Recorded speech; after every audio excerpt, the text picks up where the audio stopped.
La fougère et le bambou. Un homme, vieux et sage, arrivé au soir de sa vie, fit venir ses 2 fils à son chevet. L'un était solide et sûr de lui, l'autre était plutôt chétif et timide. Mais leur père les aimait pareillement. Le vieil homme sortit 2 graines de sa poche et en donna une à chacun de ses garçons. À l'aîné, une graine de fougère, au cadet, une graine de bambou. Plantez-les dans la forêt en souvenir de moi. Puis il mourut, laissant ses enfants dans un très grand chagrin. Le premier des fils se mit en quête du meilleur endroit pour planter la graine de fougère héritée de son père. Il creusa un trou et l'y déposa.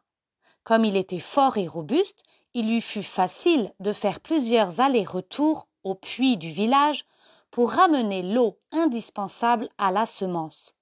Puis il attendit. Le deuxième fils pleura beaucoup la mort de son père. Il partit lui aussi planter sa propre graine. Il prit soin d'emporter 2 seaux pleins d'eau pour l'arroser. Le chemin fut long et pénible. Les seaux étaient lourds, le soleil brûlant, mais il voulait respecter la volonté de son cher papa. Il atteignit courageusement la forêt, creusa un trou dans une clairière et y déposa la graine de bambou. Puis il attendit. Chaque jour, les orphelins retournaient voir leur plantation côte à côte dans la forêt. Sur la parcelle de l'aîné, de jeunes feuilles de fougère vertes et brillantes commencèrent très vite à recouvrir le sol. Le cadet constata que rien ne sortait de la graine de bambou. Cependant, il continua à attendre.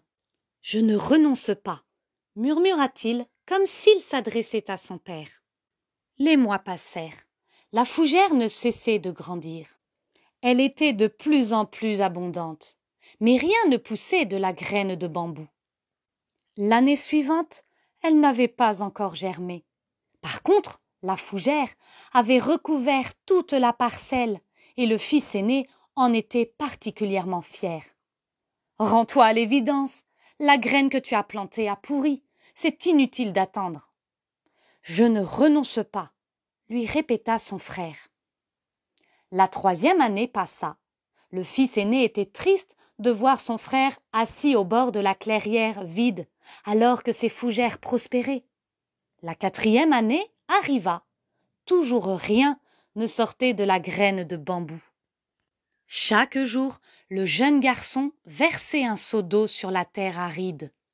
Il était devenu plus costaud à force de trimballer ses lourds baquets en équilibre au bout d'une perche. Son teint avait bruni et ses épaules s'étaient arrondies.